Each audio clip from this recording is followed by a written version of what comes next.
तर आपल्या इथल्या एका विहिरीचं ते विहिरीत खूपच शेवाळ झालं होतं आणि ते शेवाळ इतक्या प्रमाणात झालं होतं की त्याच्यामध्ये आपल्या मोटर जे इथं जास्त झाल्यामुळे ते काढायचं काम चालू होतं युद्धपातळीवर. त्याच्यानंतर एक जरा राऊंड टाकावं म्हटलं, जरा काय काय नजारा बिजारा जरा गाडीहून आपण एक राऊंड टाकला. तर सकाळी जरा पावसानं सुरुवात केली, धड काय बाहेर पण जाता येत नव्हतं आणि धड काय बाकीची कामं पण होत नव्हती.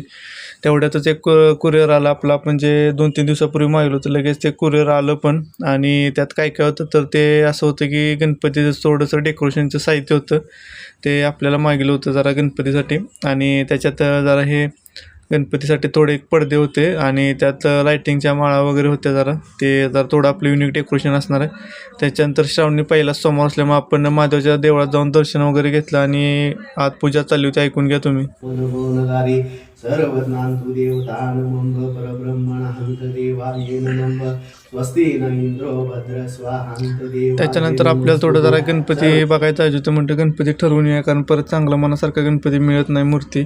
त्यामुळं आपण बी कुंभार असून काय उपयोग नाही असले तर आहे. त्याच्यानंतर मग बघितलं आपण गणपती आणि इथं बघा एक कारागीर आहेत आणि त्यांच्या मूर्त्या पण खूप छान आहेत, मंडळाच्या मोठ्या मूर्त्या असतात. त्या मी नेक्स्ट ब्लॉगमध्ये तुम्हाला दाखवून भेटू आपण उद्याच्या ब्लॉगमध्ये. तो पण धन्यवाद.